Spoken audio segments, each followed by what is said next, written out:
साल 2021 का पहला चंद्र ग्रहण यानी ल्यूनर इक्लिप्स 26 मई बुधवार दोपहर 2:17 पर शुरू होगा और शाम 7:19 पर खत्म होगा। दरअसल ये चंद्र ग्रहण संपूर्ण भारत में नहीं दिखाई देगा।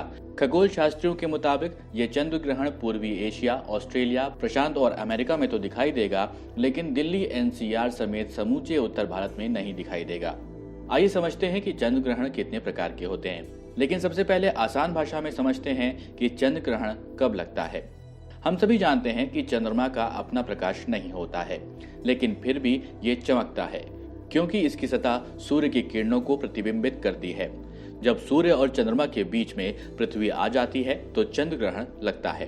अब समझते हैं कि चंद्र ग्रहण कितने प्रकार के होते हैं। पहला, पूर्ण चंद्र ग्रहण, जिसे कहते हैं टोटल ल्यूनर इक्लिप्स। ये तब लगता है जब सूर्य और चंद्रमा के बीच में पृथ्वी आ जाती है और ऐसे में पृथ्वी चंद्रमा को पूरी तरह से ढक लेती है।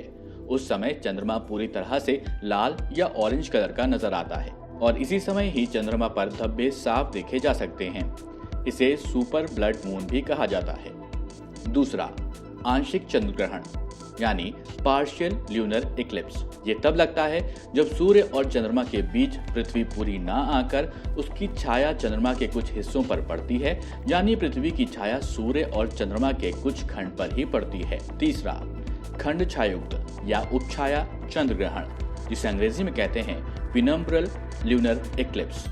ऐसा चंद्र ग्रहण तब लगता है जब सूर्य और चंद्रमा के बीच पृथ्वी आ जाती है, लेकिन इस स्थिति में सूर्य, चंद्रमा और पृथ्वी एक सीधी लाइन में नहीं होते हैं।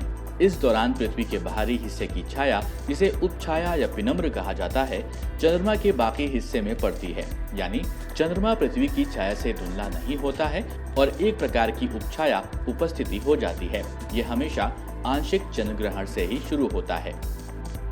आशा करते हैं यह जानकारी आपको पसंद आई होगी। इस जानकारी को अपने दोस्तों के साथ भी शेयर करें और सब्सक्राइब करें जागरणजोश.com।